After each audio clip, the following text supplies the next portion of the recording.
heroine or a psychopath am I? Dead Rising Deluxe Remastered to kolejna próba odświeżenia klasyka, który zadebiutował w 2006 roku na Xbox 360. W 2024 roku znów możemy się wcielić w ikonę Capcomu, czyli Franka Westa, dziennikarza, który wykorzysta każdą okazję do wykazania się jako fotoreporter. Nawet jeśli oznacza to robienie zdjęć w samym środku ludzkiej tragedii, wybuchów czy epidemii zombie. Głównym bohaterem Dead Rising Deluxe Remaster jest Frank West, czyli fotoreporter i samotnik, tak jak mówiłem wcześniej, który w obliczu braku informacji o odizolowanym przez wojsko mieście Willamette w stanie Colorado postanawia wyruszyć tam na własną rękę. Liczy na sensację, która zapewni mu sławę, nagrody, no i oczywiście uznanie, jednak to co zostaje na miejscu w centrum handlowym przekracza jego oczekiwania. Mimo to Frank nie rezygnuje, robi zdjęcia, ratuje ocalałych i prowadzi śledztwo, starając się zrozumieć, co tak naprawdę dzieje się w centrum handlowym w Willamette. Dlatego zapraszam Was na dziennikarstwo postapokaliptyczne. Będziemy uciekać przed zombie, ratować ocalałych, rozmawiać z ludźmi, uganiać się za, psychopatami, ale przede wszystkim robić dobre i cool zdjęcia. Zapraszam Was do recenzji Dead Rising Deluxe Remaster. Gra wyszła praktycznie na każdą platformę, a ja osobiście grałem na PlayStation 5. Kluczowym elementem gry jest ograniczenie czasowe do 72 godzin, podczas których musimy rozwiązać zagadki, uratować ocalałych i uciec z centrum handlowego. Mechanika upływającego czasu, która przed premierą budziła mieszane uczucia, jednych intrygowała, innych irytowała, domagając się jej usunięcia lub dodania trybu bez ograniczenia czasowego. Została zachowana w niezmiennej formie w wersji Deluxe Remaster. Każde zadanie, zarówno fabularne, jak i poboczne, ma ograniczony czas na wykonanie. Jeśli nie zdołamy uciec z centrum handlowego przed upływem 72 godzin, tak jak mówiłem wcześniej, pojawia się ekran Game Over. Co więcej, każda postać poboczna, której nie uratujemy na czas, ginie na stałe, co ma wpływ na zakończenie oraz podnosi poziom napięcia, no i dodaje szczyptę nieprzewidywalności, co moim zdaniem jest bardzo dobre. Dead Rising Deluxe Remaster to w dużej mierze sandbox i gra nieliniowa, która nie prowadzi gracza prostą ścieżką do celu. Przykładem tego jest aż 8 różnych zakończeń. Na początku rozgrywka wydaje się łatwa, aż do momentu, gdy gracz da sobie sprawę z presji czasu oraz dość złożonych mechanik zależnych od siebie. Aby uzyskać najlepsze zakończenie, które wyjaśni wszystkie wątki dotyczące fabuły, miejsc i postaci, trzeba dobrze zaplanować swoje działania. Inaczej można skończyć tytuł z zakończeniem, które nie rozwiewa żadnych wątpliwości i nie wyjaśnia nam praktycznie nic, pozostawiając gracza z ogromnym niedosytem. Zadania fabularne należy wykonywać jedno po drugim, naturalnie rozwijając historię, ale mamy pełną dowolność w tym, jak szybko to zrobimy. Oczywiście o ile zmieścimy się w wyznaczonym limicie. Z kolei zadania poboczne można realizować w dowolnej kolejności, podczas eksploracji lub w drodze do głównego celu. Głównym ograniczeniem pozostaje czas, który przez całą grę wywiera na nas presję, zmuszając do stałego kontrolowania zegarka. Wspominałem, że Dead Rising Deluxe Remaster w dużej mierze jest sandbox. I to jest prawda. Centrum handlowe, w którym spędzimy całą grę, to swoista piaskownica, dostarczająca naszemu bohaterowi wielu narzędzi i przedmiotów do masowej eksterminacji zombie. No i nie tylko. Frank może korzystać z broni białej, eliminując przeciwników za pomocą desek, noży, pałek czy toporków, ale to dopiero początek. Nasz arsenał obejmuje także przedmioty codziennego użytku, chociażby meble czy elementy wystroju galerii. Możemy rzucić ławką w nadciągającą hordę, wsiąść na kosiarkę i rozjeżdżać zombie, a nawet użyć motocykla czy samochodu. Nawet zabawki dla dzieci mogą posłużyć jako narzędzie tej brutalnej piaskownicy, chociażby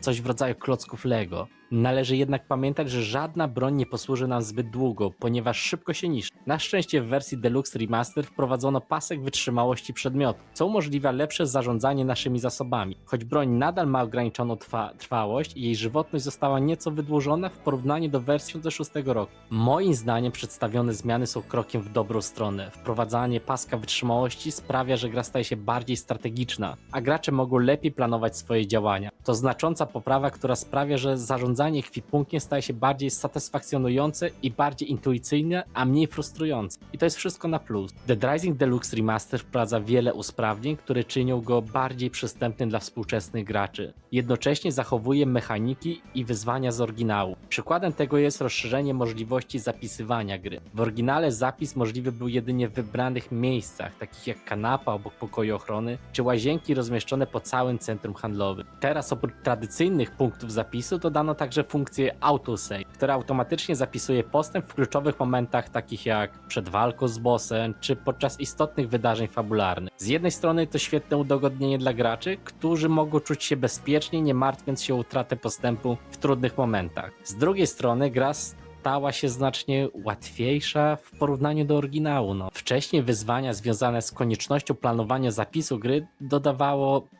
dreszczyku emocji, a teraz dzięki automatycznym zapisom, ryzyko jest mniejsze, co może odbierać nieco frajdy z gry, ale to dla bardziej chyba zaawansowanych graczy. Zaktualizowano również wskaźnik prowadzący do celu. Zamiast dużej strzałki u góry ekranu mamy teraz kompas, który pokazuje odległość oraz interesujące miejsca. Coś na wzór tego Skyrimowego. Choć może wydawać się to drobna zmiana, w grze, gdzie optymalizacja działań i zarządzanie czasem są kluczowe, ten dodatek okazuje się bardzo pomocny i jest pomocny. Uwierzcie mi na słowo. Ruchy postaci są nadal nieco ociężałe, ale poprawiono je i wzbogacono o nowe animacje, co sprawia, że rozgrywka jest płynniejsza niż w oryginale. Mimo to wciąż można odczuć pewną sztywność i drewno. Jedną z kontrowersyjnych zmian, o której mówiono przed premierą, jest nałożenie cenzury. O ludzie, nałożenie cenzury. W Dead Rising Deluxe Remaster usunięto punkty za zdjęcia, uwaga, o zabarwieniu erotycznym, co oznacza koniec z fotografowaniem dekoltów czy dwuznacznych poz. Choć ta zmiana nie wpływa na samą rozgrywkę, to można dyskutować, czy była konieczna, zwłaszcza, że gra do cholery wciąż ma kategorię wiekową 18+. Co tu się zadziało? Gracze oczekiwali wielu zmian, które niestety nie pojawiły się w tym odświeżeniu. Ludzcy przeciwnicy, tacy jak klaun żonglujący piłami mechanicznymi, opętana policjantka czy sprzedawca w sklepiku, wciąż działają jak gąbki na pocisku. Choć przyjmują ogromne ilości amunicji, ich pasek życia spada jedynie nieznacznie. Tak jak w oryginale, najlepszym sposobem na pokonanie tych przeciwników jest znalezienie odpowiedniej strategii, ale nie będę się nad tym rozwodzić, pozostawiam wam przyjemność z odkrywania tego samodzielnie, jak to zrobić i jak zaplanować te działania. Muszę to jednak powiedzieć i przyznać, że jestem rozczarowany brakiem jakichkolwiek zmian i usprawnień w tym aspekcie rozgrywki. Gra wprowadza wiele nowoczesnych funkcji, ale archaiczny system walki z tym typem przeciwnika aż prosił się o modyfikację. Liczyłem, że odświeżenie wniesie coś więcej, co mogłoby uczynić starcia, bardziej dynamicznymi. Niestety pod tym względem gra zatrzymała się w miejscu i te parę lat temu, jak wychodziła za pierwszym razem.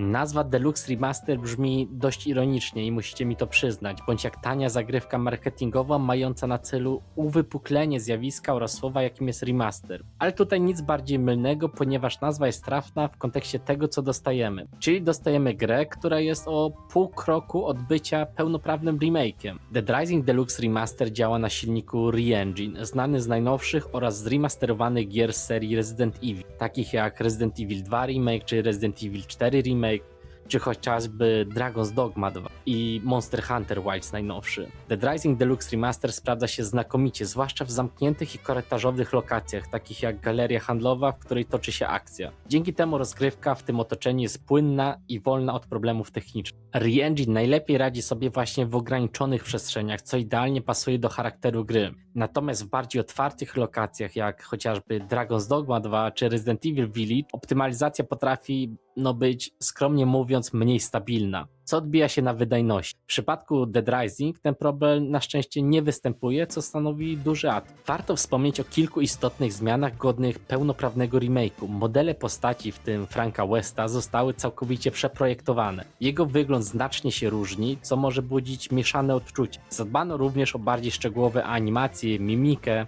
i złożone gesty, które prezentują się, powiem wam, imponująco. Co do zmian typowych dla remastera i godnych miana tego Deluxe Remaster, to gra nie oferuje zupełnie nowej grafiki.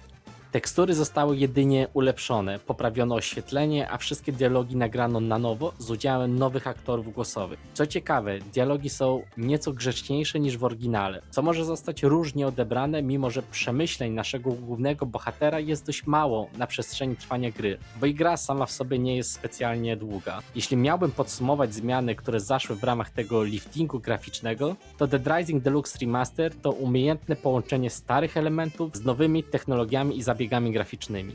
Jeśli chodzi o błędy, nie napotkałem żadnych problemów podczas rozgrywki, z wyjątkiem jednorazowego wyrzucenia do menu konsoli. Warto jednak wspomnieć, że gra zawiera mikrotransakcje. Choć nie wpływają one na rozgrywkę ani postęp, to ograniczają się dodatkowych strojów i kostiumów dla Franka, związanych z innymi markami Capcomu. To jednak obecność mikrotransakcji w grach single player wciąż budzi kontrowersje i to bardzo duże kontrowersje do dzisiaj. Jako gracze powinniśmy być na to wyczuleni. Za 229 zł otrzymujemy solidny, choć stosunkowo krótki fabularnie produkt, który dostarcza mnóstwo zabawy dzięki prostej i nieskomplikowanej rozgrywce, polegającej na eksterminacji zombie. Z drugiej strony gra stawia wyzwanie poprzez fabułę oraz zadania poboczne, jakie są ograniczone czasowo, co dla niektórych graczy może okazać się frustrujące. Ale dla kogo jest ten tytuł? Szczerze mówiąc, to dla każdego, a szczególnie dla tych, którzy nie mieli okazji zagrać w oryginał z 2006 roku, a chcą się zapoznać z serią. Deluxe Remaster ulepsza każdy aspekt, od grafiki przez mechanikę po audio, oferując podejście, które łączy klasykę z nowymi rozwiązaniami. Warto zauważyć, że krótki czas rozgrywki i brak większej innowacji mogą pozostawić niektórych graczy z niedosytem. Gra bawi, to jej limitowany czas na wykonanie zadań może zniechęcać, zwłaszcza gdy pośpiech niektórych graczy może poprowadzić do frustracji po prostu. I to właściwie wszystko, co chciałem wam dzisiaj przekazać. Mam nadzieję, że recenzja wam się podobała. Widzimy się w kolejnych materiałach. Trzymajcie się. Cześć. Hiro no ta heroin. Kurwa, wpadło mi to w ucho.